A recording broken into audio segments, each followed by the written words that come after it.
Darren chuckled, the sound cold and hollow. You think this fence can stop me? You think your little legal tricks will keep me away? Those are my kids, officer. Mine. They're not your possessions. Naomi snapped. And they're not afraid of you anymore. Neither is Tasha. For a moment, something dark flickered across Darren's face. Rage, unfiltered and raw. But then he stepped back, his smirk returning. You think you've won something here. You're just prolonging the inevitable. Tasha's weak. She always has been. And you're nothing but a speed bump. Naomi didn't flinch. You're wrong, Darren. Tasha's stronger than you'll ever be. And if you come near this shelter, or her kids, again, you won't just lose custody. You'll lose your freedom. Darren held her gaze for a long, tense moment before turning and walking back to his SUV. The engine roared to life, and the vehicle disappeared into the night. Inside, Tasha sat on the edge of her bed, clutching Lily close as Elijah slept nearby. When Naomi returned, she hesitated in the doorway before speaking softly. He was here, but he's gone now. And he won't get in. I promise. Tasha nodded, her expression a mix of fear and gratitude. Thank you. Naomi's voice softened. Get some rest, Tasha. Tomorrow, we take the fight to him. For the first time in years, Tasha didn't feel like a victim. She felt like a warrior. And she wasn't fighting alone. The final stand. Dawn broke over the city in soft hues of orange and gold, but the serenity outside was a stark contrast to the tension inside the shelter. Tasha barely slept, her mind replaying Naomi's words from the night before. Tomorrow, we take the fight to him. It was a comforting promise, but it didn't erase the fear. Darren wasn't the type to retreat. He was the type to double down. Elijah sat at the small dining table, eating a bowl of cereal, his feet swinging beneath the chair. Tasha watched him, her heart heavy. He deserved better than this life of hiding and fear. Lily cooed from her high chair, blissfully unaware of the storm swirling around them. Tasha kissed her daughter's head, vowing silently to protect her children no matter what. A knock at the door startled Tasha, but it was only Naomi. Her expression was grim but determined. We have a plan, she said, stepping inside. And it's time to end this. The plan was multifaceted, designed to dismantle Darren's control over Tasha and expose his abusive tactics. Naomi, Linda Martins, and the shelter staff had worked through the night, pooling resources and rallying allies. Step 1 was securing the emergency custody hearing. Linda had managed to expedite the process, and the hearing was scheduled for later that afternoon. Naomi would escort Tasha to the courthouse, flanked by an officer from the precinct for additional protection. Step 2 involved gathering witnesses and evidence. Naomi had reached out to the retired detective who had handled Tasha's case years ago, as well as neighbors and former coworkers who had witnessed Darren's violent behavior. Each of them had agreed to testify or provide written statements. Step 3 was a coordinated effort with Naomi's precinct. Darren's threats and trespassing at the shelter had been documented and added to the growing list of charges against him. Naomi's goal was clear. If Darren showed his face again, he would be arrested on the spot. At the courthouse, Tasha clutched Lily tightly, her heart pounding as she stood outside the courtroom. Elijah stayed behind at the shelter under Sarah's watchful eye, but Tasha wished he was there for comfort. Naomi stood beside her, a steady presence. You've got this, Naomi said, her voice calm and firm. Just tell the truth. Linda and I will handle the rest. The courtroom was small and sterile, the kind of place where lives were irrevocably changed with the stroke of a pen. Darren was already there, sitting with his lawyer. His polished appearance and confident smirk were a stark contrast to the venomous rage Naomi had seen the night before. Tasha avoided his gaze, focusing instead on Linda, who gave her an encouraging nod. It's going to be okay, Linda whispered. Just breathe. The hearing began, and Darren's lawyer wasted no time painting Tasha as unstable and unfit, citing the shoplifting incident and accusing her of alienating the children from their father. Darren sat with an air of smug superiority, as if victory was inevitable. But then it was Linda's turn. She presented the evidence Naomi and the team had painstakingly gathered. Police reports documenting Darren's abuse, medical records of Tasha's injuries, and testimony from the retired detective and neighbors. Finally, Linda played the recording Elijah had made of Darren's threats, a damning piece of evidence that silenced the courtroom. As Darren's voice filled the room, spewing threats and admitting to past violence, his smirk faltered. For the first time, he looked vulnerable. Naomi glanced down the hall, where Tasha was quietly rocking Lily to sleep. "I'll handle it," she said. "We're not letting him take those kids." The next morning, Naomi and Tasha sat together in the shelter's small dining area. Elijah was at school, and Lily was playing with a soft toy on a blanket nearby. Naomi hesitated, then spoke. "Tasha, I need to ask you something difficult."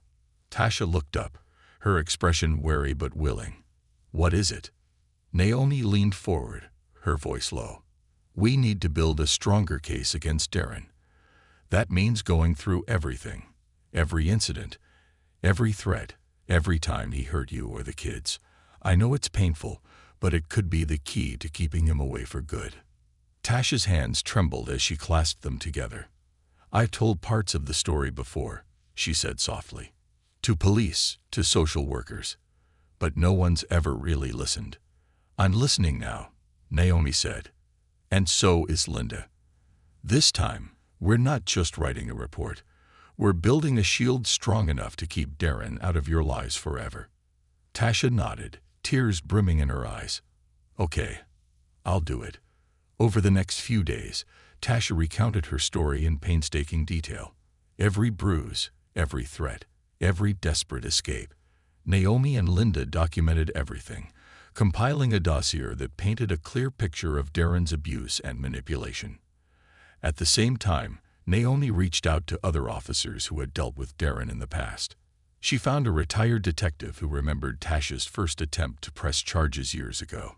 She was scared out of her mind, the detective said over the phone, but determined. "Darren used his connections to bury the case. It was one of my biggest regrets." "Would you be willing to testify?" Naomi asked. There was a pause, then a firm yes.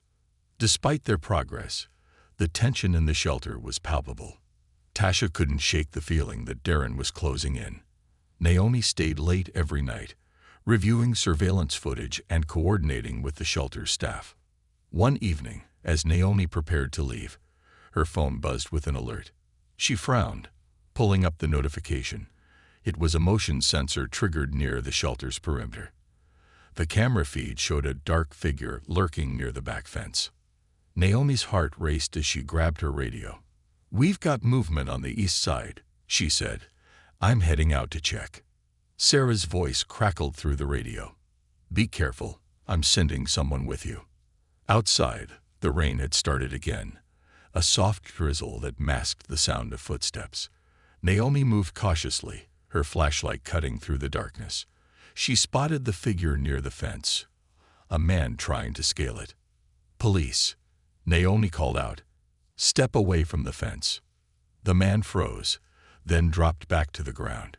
As Naomi approached, he turned and ran, disappearing into the night. She couldn't make out his face, but her gut told her it was Darren. She radioed the shelter. Suspect fled on foot.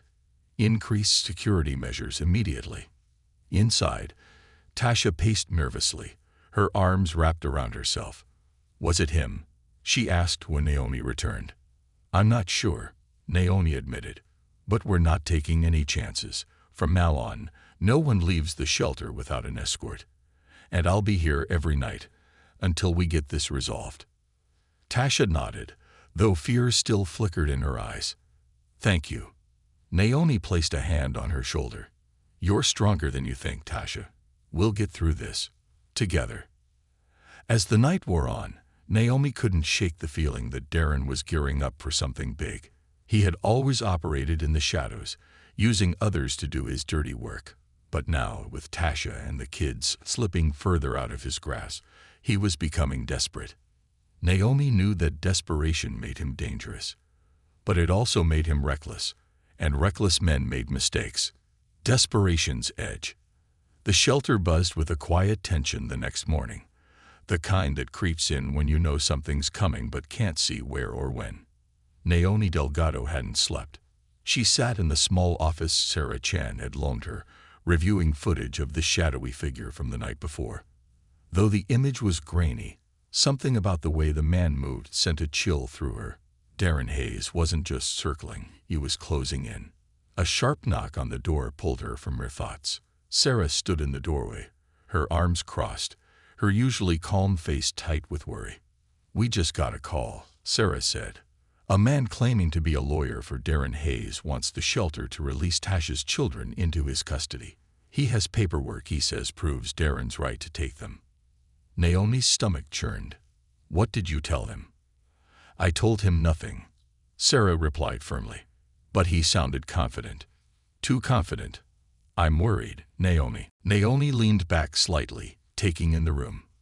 "First, we make sure you and your kids are safe. No more running, no more looking over your shoulder. I know of a shelter that specializes in situations like yours. They can provide a secure place for you to stay, legal support, and resources to help you get back on your feet." Mrs. Hayes let out a shaky breath. "I've been to shelters before. He always finds us. This one is different," Naomi assured her. "The location is confidential, and the staff is trained to handle high-risk situations. They have connections to legal aid, job training, and counseling services. But the first step is getting you there." Mrs. Hayes looked down at Lily, who had finally quieted, her tiny fingers clutching the edge of her mother's shirt. "What about Elijah?" she asked, her voice trembling. "He loves his school. He's finally made friends. I can't uproot him again." Naomi smiled gently. "The shelter works with local schools that are discreet and supportive. Elijah will be able to attend without fear, and he'll be surrounded by people who understand what he's been through." There was a long pause as Mrs. Hayes processed Naomi's words. Finally, she nodded. "Okay, but what about Darren? He won't stop."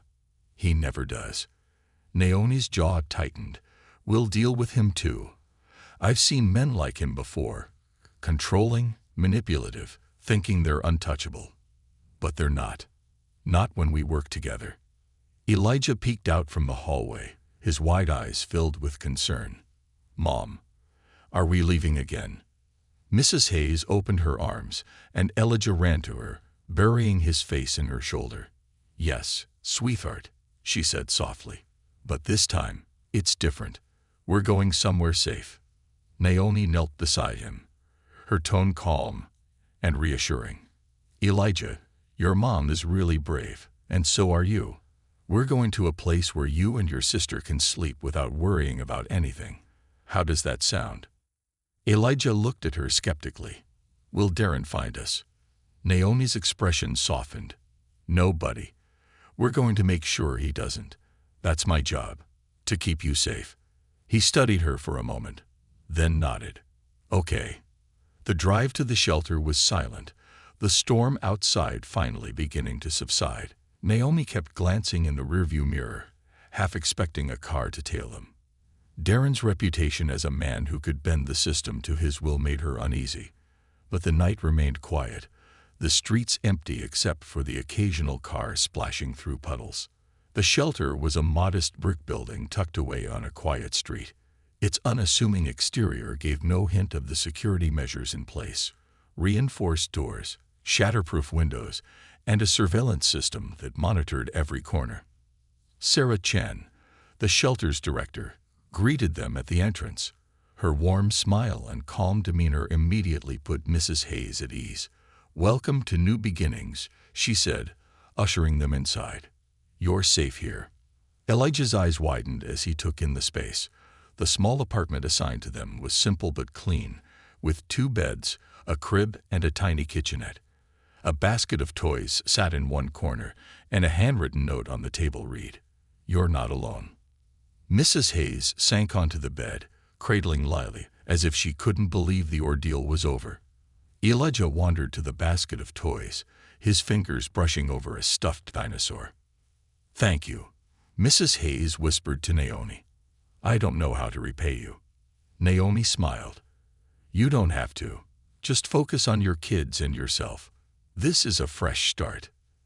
As she turned to leave, Naomi hesitated. "One more thing," she said. "If Darren shows up, call me immediately. He won't get past me." Mrs. Hayes nodded, her expression resolute. For the first time in years, she felt a glimmer of hope. But deep down, both she and Naomi knew the fight was far from over. Darren wasn't the kind of man who let go easily, and the real battle was only beginning. Shadows at the door. The shelter was quiet that night. Rain still drizzled outside, tapping gently against the reinforced windows, a rhythmic reminder of the storm that had led them there. Inside their small apartment, Tasha Hayes tucked Lily into the provided crib, her heart heavy yet strangely light. The weight of constant fear hadn't disappeared, but here, in this small space, it felt bearable for the first time in years. Elijah sat cross-legged on his bed, the stuffed dinosaur clutched tightly in his hands. He watched his mother with cautious eyes, as if afraid she might vanish the moment he let his guard down. Tasha turned to him, forcing a smile. "You okay, sweetheart?"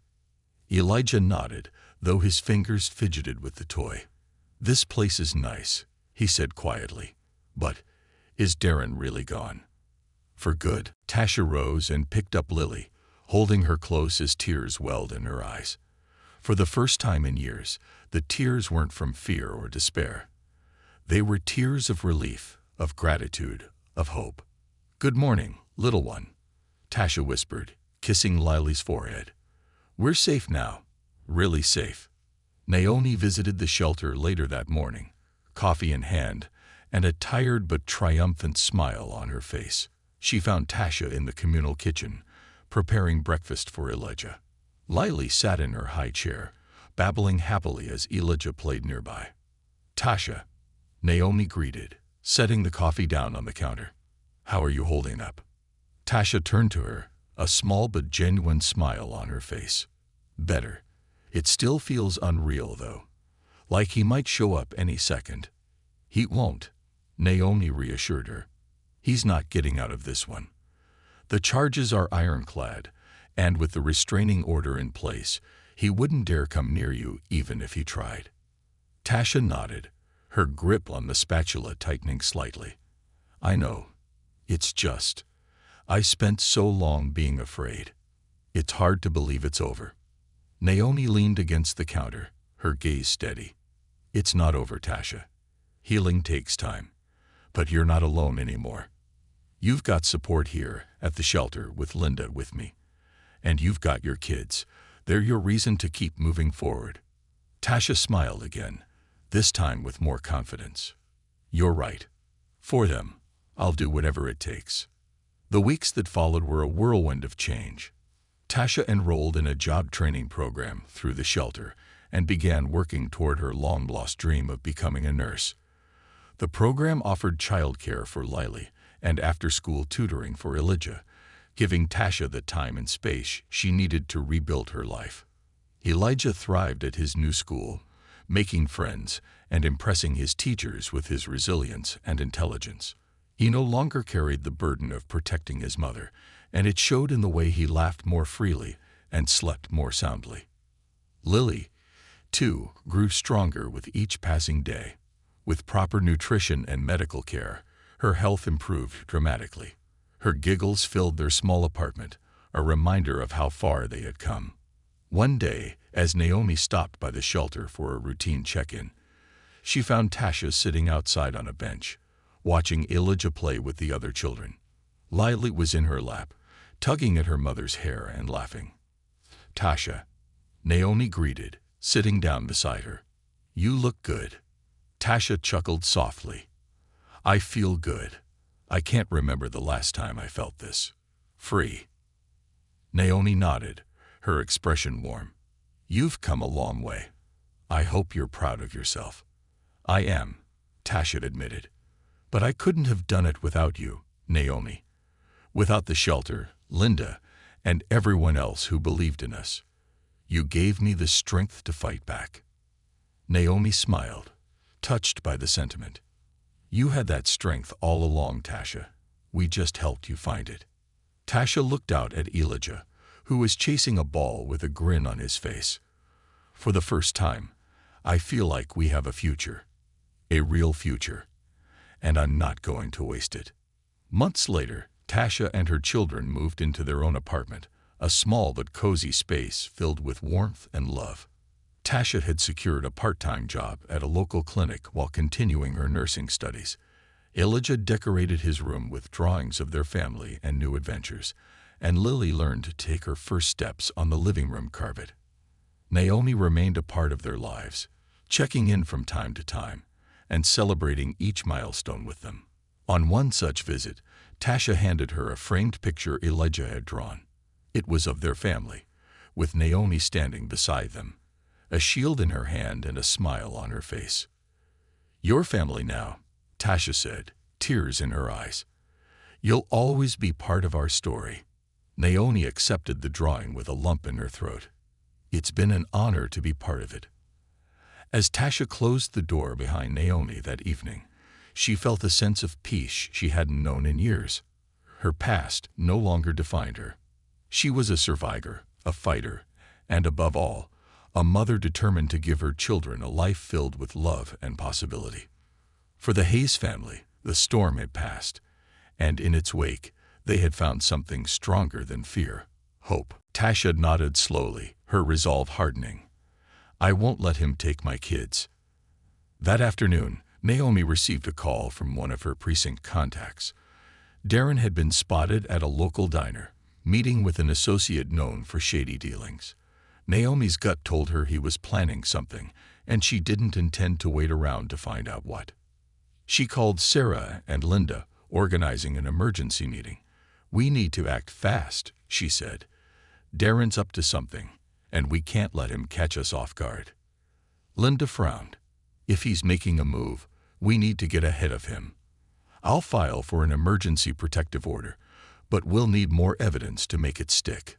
"I'll handle that," Naomi said grimly. "Darren's been skating by on his connections for too long. It's time to bring him down."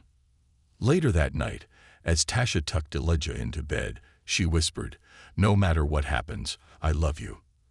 "I love you too, Mom," Elijah replied, his voice drowsy, but filled with trust. In the quiet of the apartment, Tasha sat by Lily's crib, her hand resting on the edge. She didn't know what Darren's next move would be, but for the first time in years, she felt something she hadn't dared to feel before: strength. Darren might have been a shadow in their lives for too long, but Tasha was no longer afraid of the dark. With Naomi and the shelter's support, she was ready to fight. And this time, she wouldn't stop until she had won. The hunter becomes the hunted. The night stretched long, the kind of deep darkness that seemed to hold its breath. Inside the shelter, Tasha sat by the window, staring out at the rain-slicked streets. The faint hum of security cameras was a reminder of the precautions in place, but it did little to ease her mind. Darren was out there, somewhere, and Tasha knew he wouldn't stop until he found them. In the hallway, Officer Naomi Delgado leaned against the wall, her arms crossed. Her phone buzzed, and she glanced at the screen. A message from her precinct contact. "Darren's moving. Late night meeting downtown. Word is he's asking for favors." Naomi's jaw tightened. She stepped into the shelter's small control room, where Sarah Chen and the security staff were reviewing footage from the surrounding cameras. "We might not have much time," Naomi said, her voice steady but urgent. "He's getting bolder. If he's making moves, it's because he thinks he has an opening." Sarah frowned, her eyes narrowing. "Our cameras haven't picked up anything unusual near the shelter. If he's planning something, he's being careful." Naomi exhaled sharply. "He's arrogant. He'll slip up. We just need to be ready when he does." Meanwhile, across town, Darren Hayes sat in a dimly lit diner, his expression cold and calculating. Opposite him sat a man known only as Griggs, a fixer with a reputation for bending the law for the right price. "You're sure she's there?" Darren asked, his voice low and dangerous. Griggs nodded. "Word is, she's holed up at a shelter on Pine Street. Tight security, but nothing I can't work around. Question is, how far do you want to take this?" Darren smirked, his fingers tapping rhythmically against the edge of the table. "I want my kids. She can rot for all I care, but Elijah and Lily are mine." Griggs raised an eyebrow. "Custody battles are messy, even for someone like you. You sure you don't want to go the legal route?" "Legal routes take time," Darren snapped, "and I'm not waiting for some judge to decide what's already mine." Griggs shrugged. "Your call. But if you want results, it's gonna cost you." Darren slid an envelope across the table, his smirk widening. "Just get it done." Back at the shelter, Naomi was busy reviewing Darren's file. His history was a litany of abuse, manipulation, and carefully dodged charges. Each report told a story of a man who thrived on control, who saw his family not as people but as possessions. Naomi felt a deep, burning anger. She had seen too many women like Tasha and too many men like Darren get away with it. Her phone buzzed again, this time with a call. It was Linda Martinez. "Naomi, we've got a problem," Linda said without preamble. "Darren just filed an emergency custody petition." Naomi's stomach sank. "On what grounds?" "He's claiming Tasha's an unfit mother," Linda explained, citing the shoplifting incident and alleging she's emotionally unstable. "It's all fabricated, of course, but he's using every trick in the book. And with his connections." Naomi clenched her fist. "We can't let him win." "We won't," Linda said firmly. "But we need more evidence to counter his claims. Witnesses, character references, anything that shows Tasha's a good mother and that Darren is the threat." "Elijah," she exclaimed, her voice breaking. "What have you done?" "Mrs. Hayes," Naomi asked gently, stepping forward. "My name is Officer Delgado. We're here because your son was worried about you. Can we come in?" The woman's grip on the baby tightened, her body tense. I didn't mean for any of this to happen." Naomi offered a reassuring smile. "We're not here to arrest anyone, Mrs. Hayes. We just want to talk." After a long pause, she stepped aside, allowing them into the small apartment. The space was clean but sparse, with mismatched furniture and walls adorned with faded photographs. The faint smell of baby powder lingered in the air, mingling with the faint mustiness of damp carpet. Elijah hovered near his mother, his eyes darting between her and the officers. Naomi crouched to his level again. "Thank you, Elijah. You were very brave. Can you show Liam your room while I talk to your mom?" The boy hesitated but nodded, leading Liam down a narrow hallway. Once they were out of earshot, Naomi turned back to Mrs. Hayes. "Can we sit?" she asked. The woman hesitated, then nodded, sinking onto the worn couch. Naomi joined her, her voice soft. "Elijah told us about the formula, about your situation. I want to help, but I need to understand what's going on." Tears welled in the woman's eyes as she rocked the baby gently. "It's been so hard," she admitted. "After my husband. After he left, we had nothing. He took everything. And then he came back, angry. She stopped, her voice catching as she instinctively touched a faint bruise near her temple. Naomi's heart tightened. She had seen too many stories like this. "Mrs. Hayes," she said softly, "you don't have to do this alone. We can help." The woman's shoulders sagged under the weight of her pain. "Help," she echoed bitterly. "Where was help when he broke my ribs? When I lost my job because I couldn't make it through a shift without crying? Help doesn't come for people like me." "Well," Naomi said firmly, "it's here now, and I'm not going anywhere." For the first time, the faintest flicker of hope crossed Mrs. Hayes' face. Threads of hope. The baby stirred restlessly in her mother's arms, her weak cries echoing in the small apartment. Naomi leaned forward, her voice gentle but resolute. Mrs. Hayes, I know you've been through a lot. I can see it in your eyes. But I promise you, you don't have to fight this battle alone anymore. Mrs. Hayes shifted uncomfortably, her fingers brushing against the hem of her shirt, as if searching for something to hold on to. It's just so much, she whispered. I've tried everything. Shelter programs, moving to new places, even changing my name once. But no matter where I go, he finds us. And now I can't even afford to feed my baby. Naomi let the words hang in the air for a moment, letting their weight settle between them. Can you tell me about him? She asked softly. Elijah mentioned your husband. Mrs. Hayes flinched at the word. Ex-husband, she corrected quickly. His name is Darren. He wasn't always like this. When we first got married, he was charming, funny. But then, things started to change. Little things at first, jealousy, controlling what I wore, who I talked to. Then it escalated. Naomi nodded, her expression empathetic. And now? Mrs. Hayes glanced toward the door as though expecting it to burst open at any moment. Now he's everywhere. He has this power.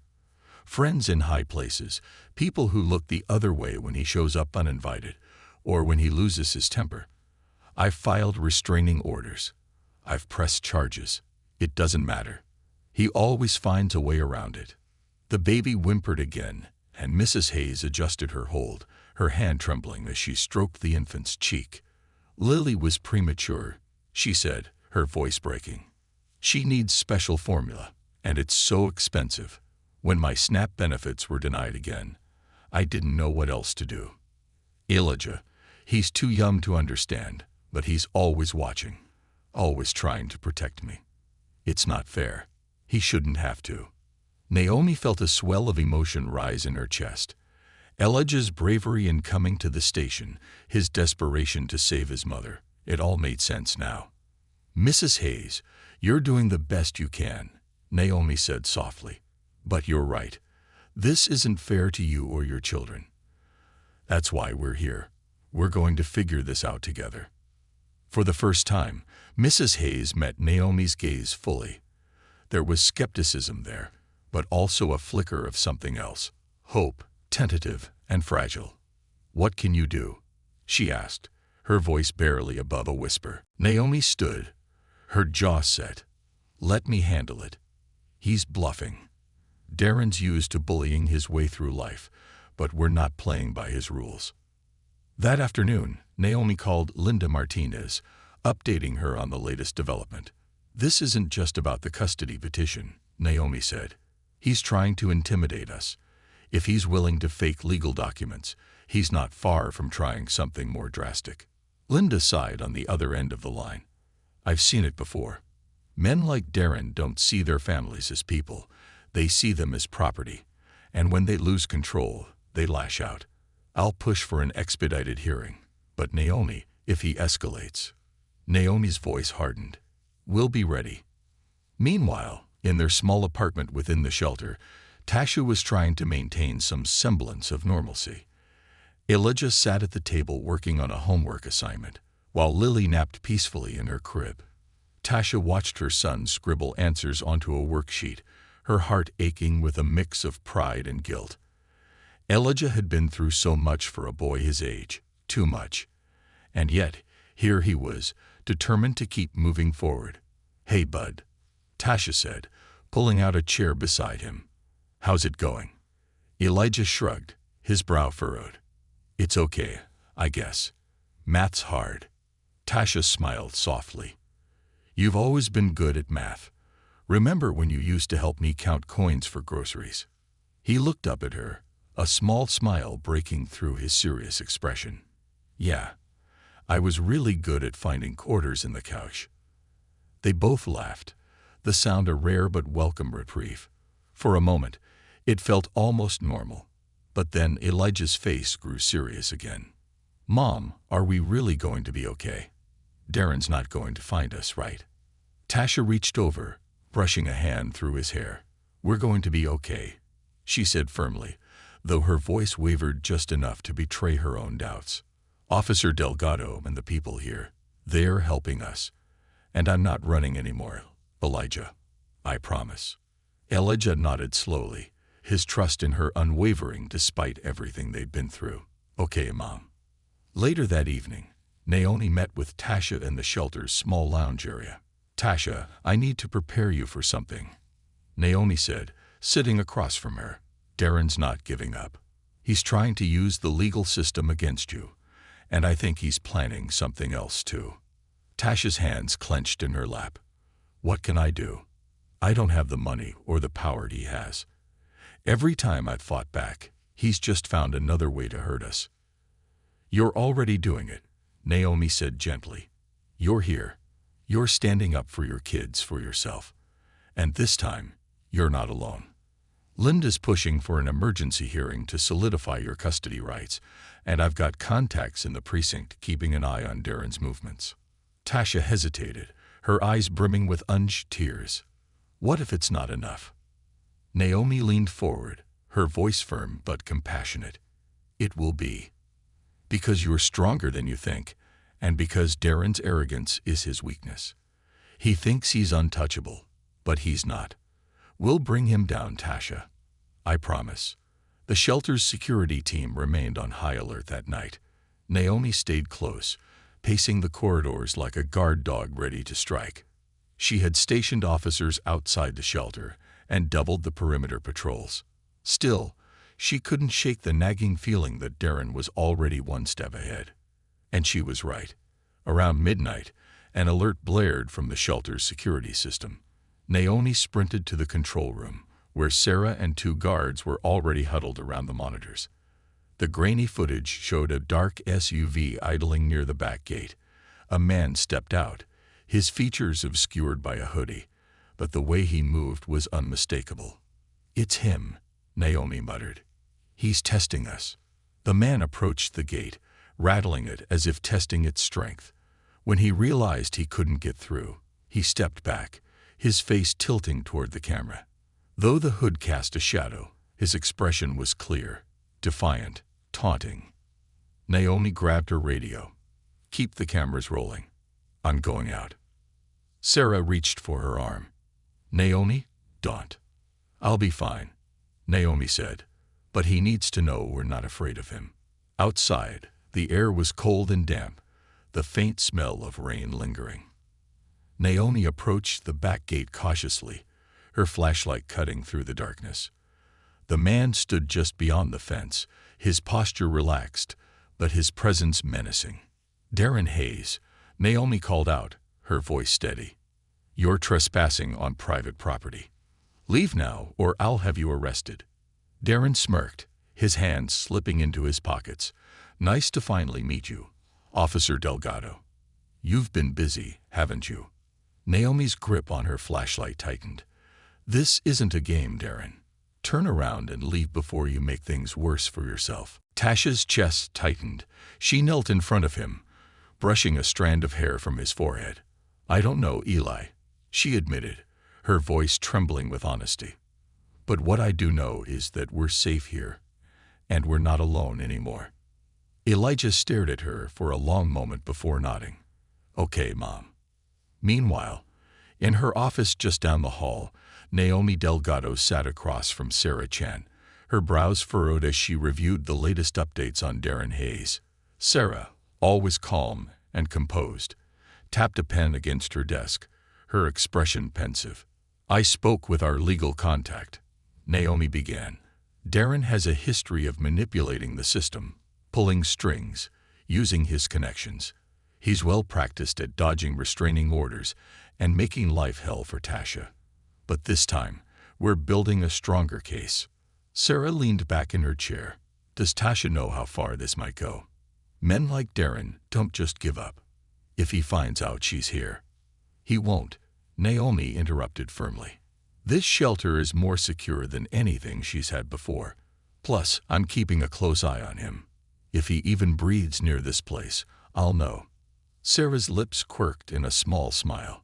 You've taken quite the personal interest in this case. Naomi exhaled sharply. I've seen too many women like Tasha fall through the cracks. This time, I'm not letting that happen. Sarah nodded, her gaze steady. Then let's make sure she has every resource she needs. The next morning, Tasha met with Linda Martinez, a no-nonsense legal aid attorney with a reputation for taking on tough cases. Naomi sat beside Tasha in the small meeting room, offering silent support as Linda spread out a series of documents on the table. Here's where we stand, Linda began. You have a solid case for full custody of Elijah and Lily. Darren's history of abuse, the medical records, the police reports, they're all in your favor, but Darren's connections could complicate things. He might try to paint you as an unfit mother. Tasha's hands clenched into fists. How? I've done everything for my kids. I've worked, I've run, I've fought to keep them safe. And that's exactly what we'll argue, Linda said, her voice steady. But we have to be prepared for him to fight dirty. That's why I need you to trust me and follow every step of the plan. Tasha glanced at Naomi, who nodded reassuringly. You're not alone in this, Tasha, Naomi said. We've got your back. For the first time, Tasha felt a spark of confidence. Okay, let's do this. The days that followed were a whirlwind of activity. Tasha attended counseling sessions and parenting classes offered by the shelter, while Elijah adjusted to his new school. He was shy at first, reluctant to open up to his classmates, but it didn't take long for his quick wit and kind heart to win them over. One evening, as Tasha sat on the floor playing with Lily, Elijah approached her with a piece of paper in hand. Mom, look, he said, holding it out. It was a drawing of their family, himself, Lily, and Tasha, standing under a bright sun. Tasha's eyes welled with tears. It's beautiful, Eli. I want to put it on the wall, he said, smiling shyly, so we can see it every day. Tasha nodded, her heart swelling with love. I'd like that. But as the Hayes family began to rebuild their lives, Darren lurked in the shadows, biding his time. Late one night, Naomi's phone buzzed. She groaned, rubbing her eyes as she glanced at the screen. It was a text from one of her contacts in the precinct. Darren's been asking questions. He knows something's up. Naomi sat up, her heart pounding. She immediately called the shelter's security team, issuing a precautionary alert. Double-check the cameras, she instructed. If Darren so much as shows his face near the shelter, I want to know immediately. She didn't sleep that night. The next day, Naomi arrived at the shelter early, her mind racing with contingency plans. She found Tasha in the communal kitchen, preparing breakfast for Lily. The baby gurgled happily in her high chair, her cheeks rosy with newfound health. Tasha, Naomi said gently, pulling her aside. I need to talk to you. Tasha's smile faded. What's wrong? Naomi hesitated, then decided there was no point in sugarcoating the truth. Darren's been asking questions. We don't know how much he knows yet, but we're taking precautions. Tasha's face paled, and she instinctively glanced toward the room where Elijah was still asleep. What does that mean? Are we in danger? We're not sure, Naomi admitted, but I'd already spoken with the shelter staff. They're increasing security, and I'll be here more often, keeping an eye on things.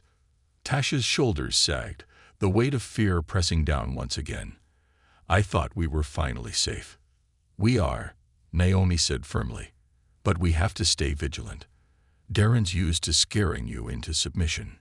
We're not letting him win this time. After hours of testimony and deliberation, the judge finally spoke. It is clear that Mr. Hayes has engaged in a pattern of abusive and manipulative behavior. Given the evidence presented, I am awarding full custody of the children to Ms. Hayes. Furthermore, a permanent restraining order will be issued against Mr. Hayes, effective immediately. Tasha's breath caught in her throat. Relief flooded through her, followed by a wave of emotion so strong it left her trembling. She looked at Naomi, who gave her a small, triumphant smile. Darren, however, was not done. As the judge adjourned the hearing, Darren stood abruptly, his face twisted in anger. "This isn't over," he shouted. "You can't keep my kids from me." Naomi stepped forward, her hand resting on her holstered taser. "You've already lost, Darren. Walk away before you make it worse." For a moment, Darren looked like he might charge, but the presence of armed officers in the room forced him to reconsider. With a glare that promised retribution, he stormed out of the courtroom. Back at the shelter, the mood was lighter than it had been in weeks. Tasha returned to find Elijah waiting for her, his face lighting up when he saw her. "Mom, did we win?" Tasha knelt in front of him, pulling him into a tight hug. "Yes, sweetheart. We won. He can't hurt us anymore." Elijah beamed, and for the first time in a long time, Tasha felt the weight of fear lift from her shoulders. They weren't just surviving anymore. They were living. But Naomi wasn't celebrating just yet. Darren's parting words lingered in her mind. She knew men like him didn't let go easily. So she took extra precautions, coordinating with Sarah and the precinct to ensure the shelter remained on high alert. Her instincts proved correct. Late that night, Darren made one last desperate move. He returned to the shelter, hoping to intimidate Tasha into submission. But Naomi and her team were ready. As Darren approached the shelter's gate, muttering curses under his breath, the motion sensors triggered an alert. Naomi and 2 officers intercepted him before he could get close. "Darren Hayes," Naomi said, her voice cold and authoritative. "You're under arrest for violating the restraining order, trespassing, and harassment." Darren's bravado crumbled as handcuffs snapped around his wrists. "You think this is over?" he snarled. "You can't stop me." Naomi leaned in, her gaze steely. "This is over, Darren. For good." In the days that followed, life at the shelter slowly returned to normal. Tasha began making plans for the future, enrolling in job training programs and exploring housing options. Elijah thrived at his new school, his laughter filling the shelter's halls. Lily grew stronger each day, her once weak cries replaced by happy coos. Naomi visited often, checking in on the family she had grown to care for deeply. On one of these visits, Tasha handed her a drawing Elijah had made, a picture of their family, with Naomi standing beside them like a guardian angel. "Thank you," Tasha said, her voice thick with emotion. "For everything." Naomi smiled, touched by the gesture. "You did this, Tasha. You fought for your family. I just gave you the tools." As Naomi left the shelter that day, she felt a deep sense of satisfaction. Darren was behind bars, Tasha and her children were safe, and for once, justice had prevailed.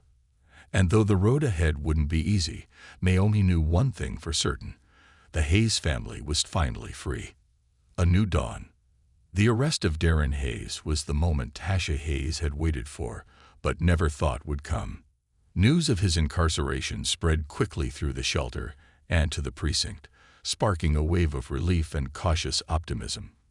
Darren's outburst at the courthouse and his subsequent attempt to intimidate Tasha had backfired spectacularly, solidifying the charges against him.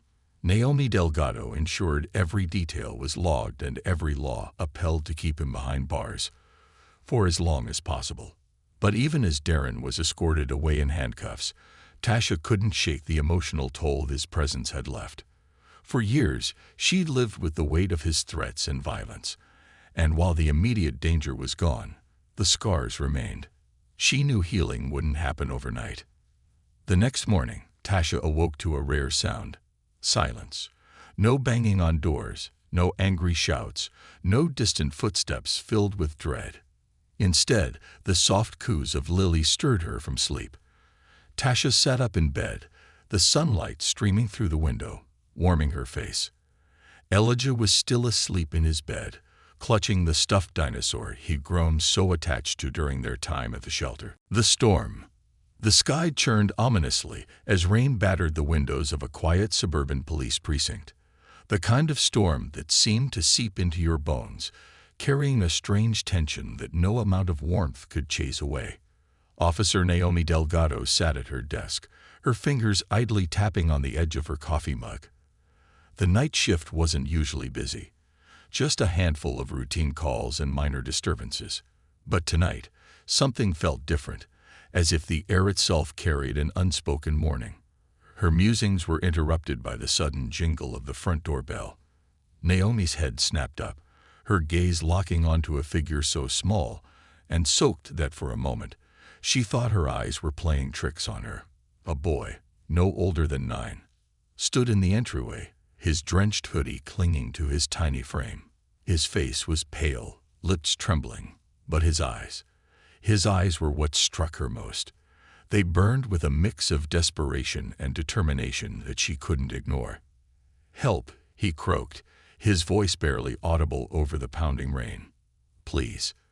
Naomi rose quickly, grabbing the emergency blanket draped over her chair.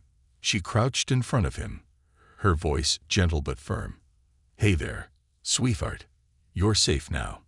What's your name?" He hesitated, clutching something tightly in his small, shaking hands. It was a crumpled receipt, its ink smudged from the rain. "Elijah," he finally whispered. "Elijah Hayes."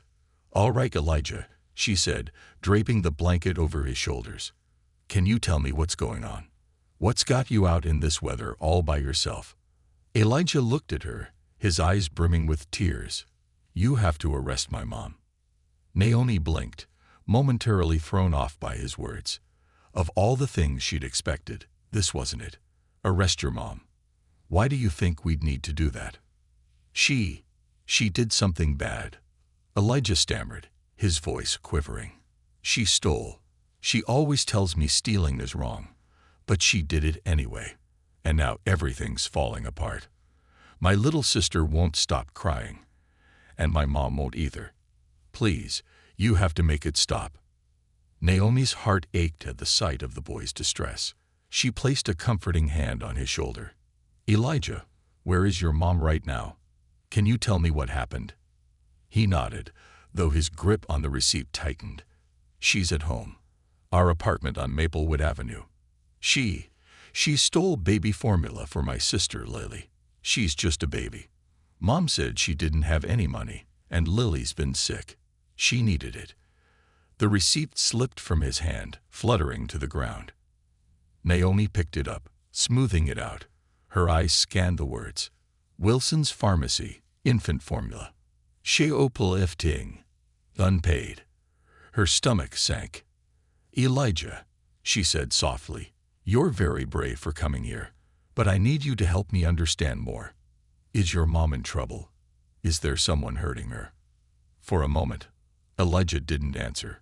Then, with a hesitant nod, he whispered, "My dad."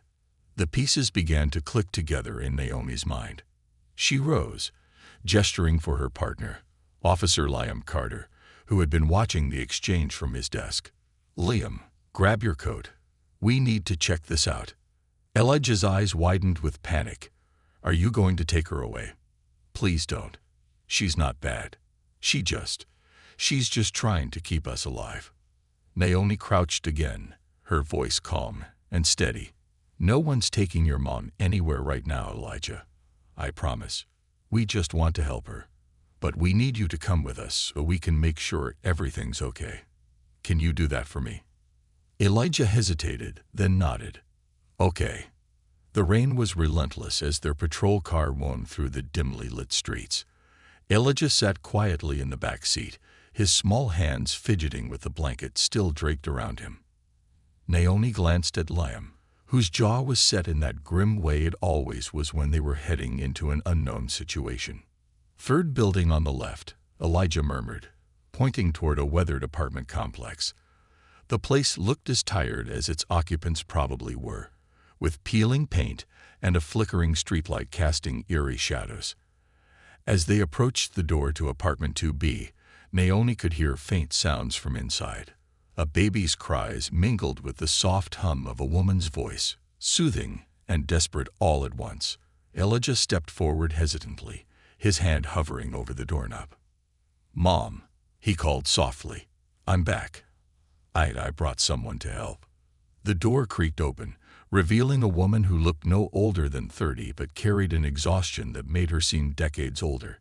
She held a feverish infant against her chest, her eyes wide with alarm as they landed on the uniformed officers.